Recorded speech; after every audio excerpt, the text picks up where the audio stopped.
Good morning, everybody. It is currently 3:50 a.m. and today I'm going to be flying Delta from Las Vegas to Los Angeles on their 737-900ER in economy class. Let's get going. Okay, so I gotta be downstairs like about now because the airport shuttle's here to pick me up. So let's get down there.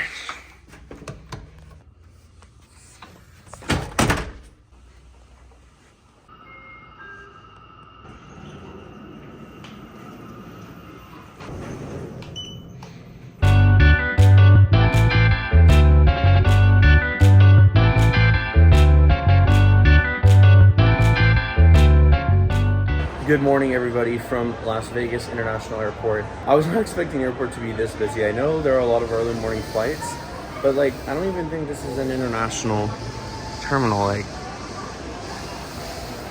I checked in online, but I gotta check my bag at Delta, so this should be fine. I hope security isn't too bad. We'll see. Welcome everybody to Las Vegas International Airport's Terminal 1. This is one of the two terminals at this airport, this being the domestic, and Terminal 3, not Terminal 2, is the international terminal. I guess the airport was so inspired by the United States dropping the $2 bill that the airport decided to drop its second terminal. But after a 15-minute check-in process, I then was going to the line of security. Now, thankfully, this was not my line. This was for A and B gates, and I was C and D gates. Also, this wouldn't be Vegas without some slot machines at the airport, just to make sure you have some good luck. Also, doesn't this airport give off massive Penn Station vibes? I mean, they couldn't have made this airport feel more sterile. Just the ceilings, it's literally reminding me of an Amtrak train on the ceiling. But after going through TSA, we were greeted by this beautiful sunrise, going on the train to D gates and going through this long tunnel. Then we finally made it to D gates, going up this escalator, which had these really cool planes. If you wanted to check those out for any AV geeks watching this, it's a little quirk of the D gates area. Oh god, that sounds really weird. YouTube, just please don't demonetize me. Once up the escalators, I didn't really get much time to explore the terminal because I had to board my flight. Okay, that took a lot longer than I thought it was going to. My flight is already boarding. I'm thankful I got to the airport early. I'm usually the type of guy that's a little more last minute, but I'm really glad I got to the airport early. And gonna head to my gate now. Before I boarded my gate, of course, I had to check out some cool planes. There wasn't really much. There was this Hawaiian Airlines A321neo and this A330. Well, you can probably guess where they're headed to. But it is now time to board my plane, which is a Boeing 737-900ER, one of over 150 in Delta's fleet. Good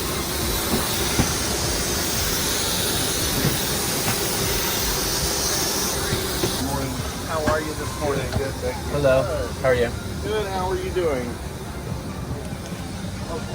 Hi, welcome. Good morning. Welcome everybody to the Delta 737-900ER's cabin. It is arranged in 3 classes with 20 first class recliners, 21 Comfort Plus or extra legroom seats, and then finally 139 in economy class. One thing I would like to note though is there were some seats that did have missing windows, so I do recommend checking Seat Guru to see what seats are ideal with missing windows or misaligned windows.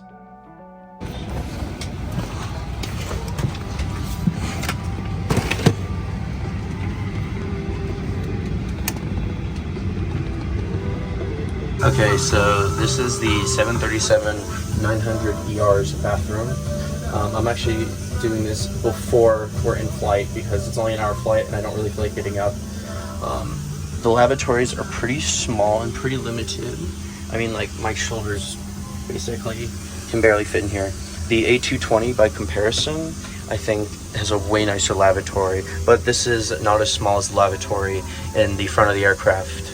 But that's typical with every narrow body jet. At this point, this airframe is a very old airframe, so unfortunately the bathrooms aren't very large like the A220. I hope YouTube doesn't copyright me with John Mayer playing in the background. And in typical fashion, the 737's lavatory is tiny. I've never really gone to the back ones.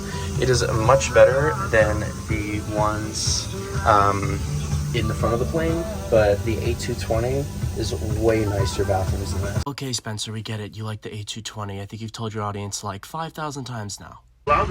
Okay, so before someone sits in my seat, let's do a little seat tour.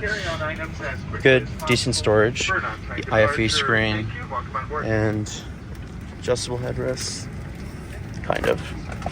And seats are pretty comfortable. They feel exactly like my A330-900 Neo flight.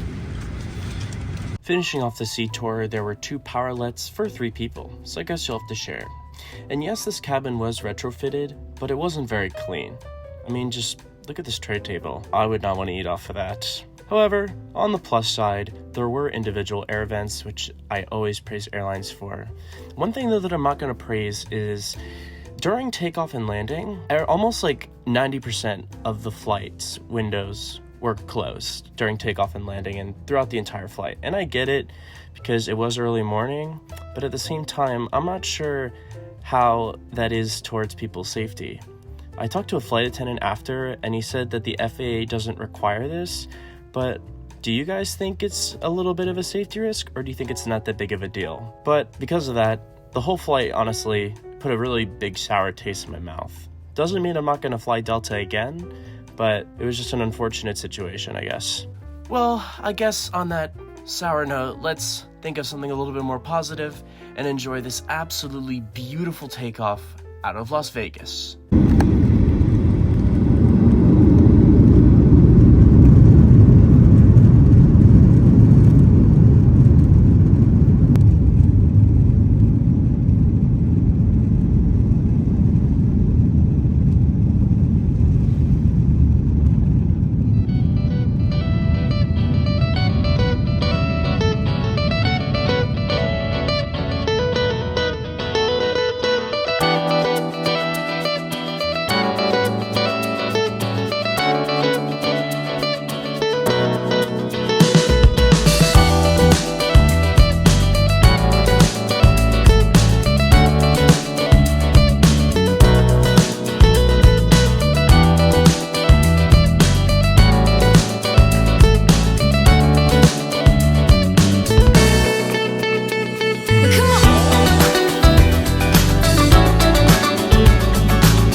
The scenery outside of the San Bernardino Mountains was nothing short of stunning.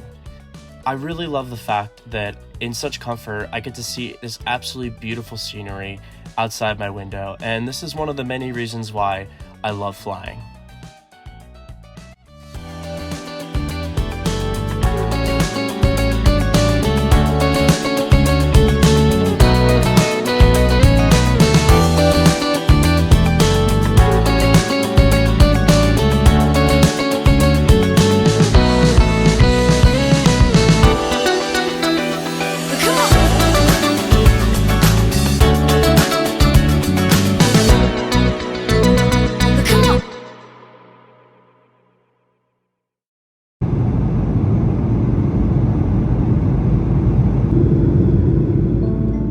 Okay, since there's not a lot of the flight left, let's take a look at the IFE system. And this is where Delta shines, because most American carriers, especially the legacy carriers, they don't have IFE screens on their narrow-body jets. And Delta has IFE screens on almost every single one of their jets, which is very impressive. And considering this is a 1-hour hop, there's a lot of selection of movies and TV shows. Yeah, they're not full seasons like on Emirates, even though I've never flown them before. There's a really good variety, and I would be perfectly happy with this on my international flights. And this really does remind me of my international flight with Delta last year. It's because it's the same system, and it might have had different selections, but considering this is a 1-hour hop, it's very impressive. There's also a ton of cool things, like you can see the aircraft details if you're an av geek. Well, if you're watching this video, you're probably one anyways. There's also some fun games that you can play if you're a kid or not. I don't know. I didn't play them. And then also there is the flight tracker, which is always fun to play with. So it's definitely not as cool and didn't have as many features as my A330-900 Neo flight, but it was still pretty cool nonetheless. Now, with the IFE wrapped up, there's not much else of the flight to talk about, except for the beautiful scenery above the clouds, and then the hazy, almost June gloom of Los Angeles. So that about does it for this video, and I thank you all so much for watching, and I'll see you all in the next video.